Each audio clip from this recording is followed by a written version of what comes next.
Imibhalo 6 verse 1.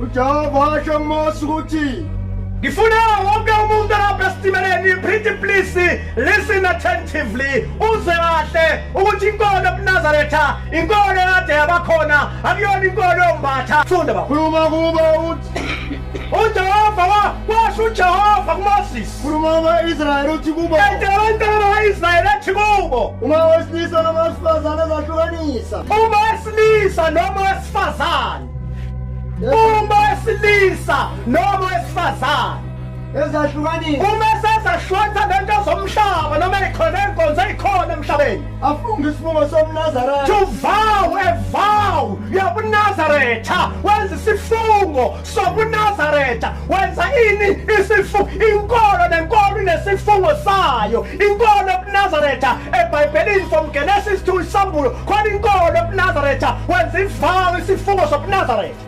azimisele kuJehova Lowo muntu uyobe esayimisela kuJehova. akazihlukanise newayini Alikho ikhona nedaba mangabe nalisa liyakholwa. notshwala obukhala Alamaza asahlwanise newayini notshwala bumkhala emawiski. akaphuza umungu Akayiphuza ukumungu ngoba useyinazaretha useyikholwa. nomungu bodwa Verse 5. izinsuku zonke zesifungo sezahlukanisa Zonke insuku zakhe enza isifungo uNkulunkulu, angaphuculi ikhanda lakhe akayikuyibeka ijiskope.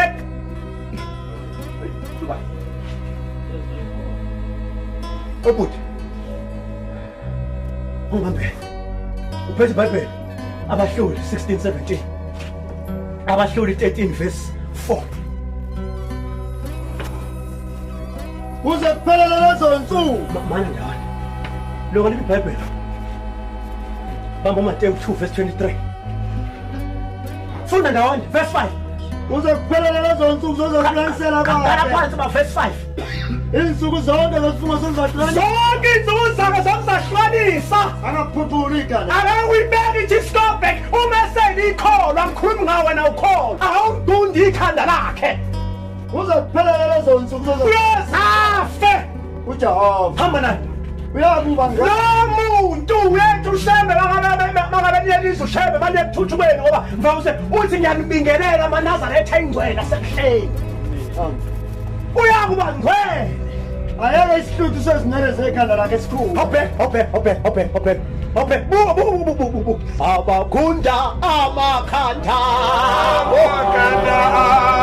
abo besumeze makaneni, uyakuba ngcwele. Ayabisihluthi. Abahloli 16:17, Abahloli 13 verse 4. Fundani maNazaretha. Hawu Khona watshela inhliziyo yakhe, khona watshela inhliziyo yakhe yonke, wathi kuye, wathini kuye impuco ijiskopu ayizange ifike ekhanda ayizange ibeke wena mikhanda. ukuba bengiwumNazaretha kaThixo. Abakhozi ngoba ngumNazaretha kaThixo. Funde 13 verse 4. Funda.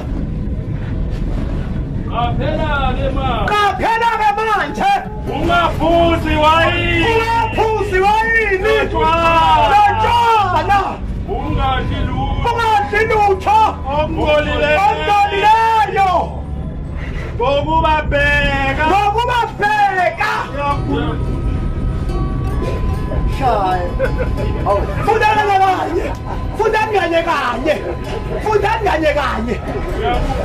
Fundani kanye. 1 2 3 go son.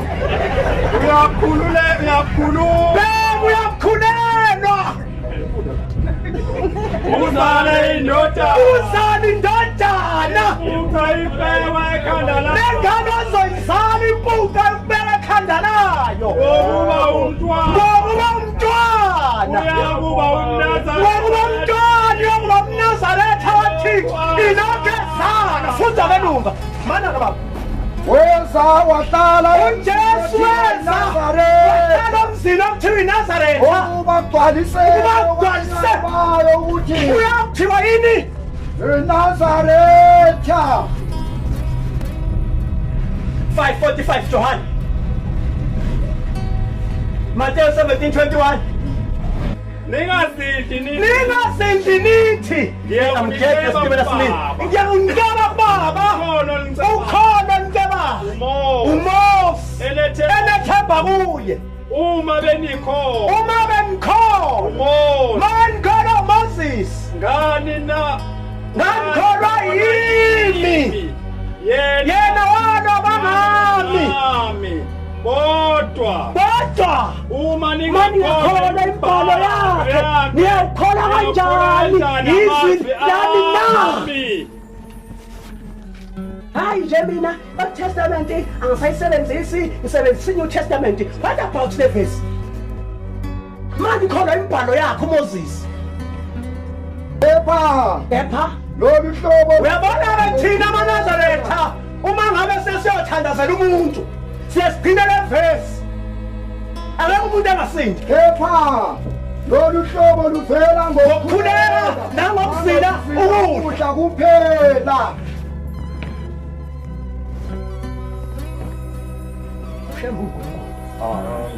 Thina singamaNazaretha asiwusebenzisi umuthi. SingamaNazaretha asiwusebenzisi umuthi. Thina sithandaza uNkulunkulu ngo-9. Sithandaza uNkulunkulu ngo-6. Imisebenzi 10 verse 9. Imisebenzi 3 FSC. Ushembu uNkulunkulu. Ushembu baxoxile abantu. Sekusela wena nje ongakazi ushembe. Okosabiza ushembe ngomuntu. John 10 verse 30. Nangomso besaba basondela emzini uPetro wenyukela phezulu ukuba athandaze. Ungaba ihola lesithupha. La nathi namhlanje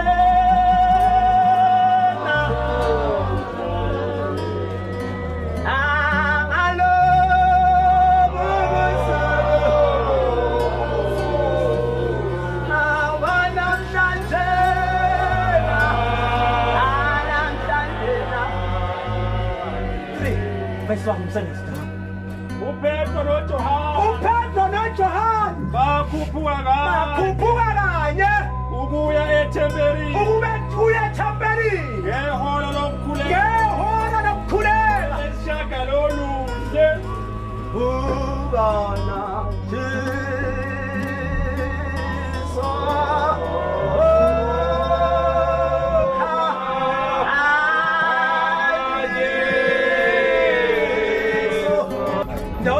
Psalm 2 verse 9. Thina nobaba simunye khona abaJuda abathatha amatshe abamkhandi. uJesu waphendula wathi uJesu kubona nginibonisile imisebenzi eminingi. uJesu uthi nginibonisile imisebenzi eminingi emihle kababa. Ikuphi umsebenzi kuyona engikhanda ngawe na? AbaJuda baphendula bathi asikhandi ngomsebenzi omuhle, sikhanda ngokuthuka nawe kuba wena umuntu uzenza uThixo. Hayi nje ushaka umuntu. Shaka umuntu. Psalm 2 verse 9. Yazi imisebenzi yakho. Psalm 4 verse 4. Psalm 3 verse 5. Nokuhlupheka kwakho. Ngiyayazi imisebenzi yakho nokuhlupheka kwakho. Nobumpofu bakho. Kodwa ufuyile. Wena uyahlupheka nosizwe ushaka khona verse 9. Yabashoyo bathi baJuda. Verse 17 ba. Engesimo. Verse 17 khona lapho. Verse 17. Ongoba bathixo izingube verse 17 down. Onendlebe onqobange umnika imali ayifishwayo. Mana ndawona funa umehlukanise bebethi abantu ngamasonto khona amaNazaretha agcwele igama. Hayi akusiyo madoda wenkosi. AmaNazaretha wabona kanjani? Ngetshe imhlobo.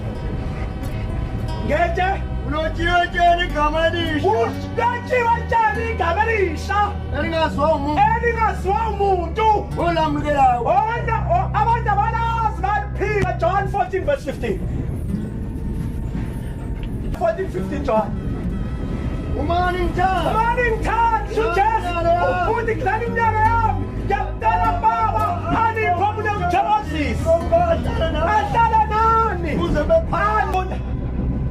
Yakusho ngisho umaqiniso. ngisho umoya weqiniso elingemukeliswe Ukuba lingamboni. ngokuba lingamboni Lingamazi. lingamazi Kodwa nina. kodwa nina niyamazi Ngokuba ngokubeshela nani 14 verse 14 imbhalo noma nomeni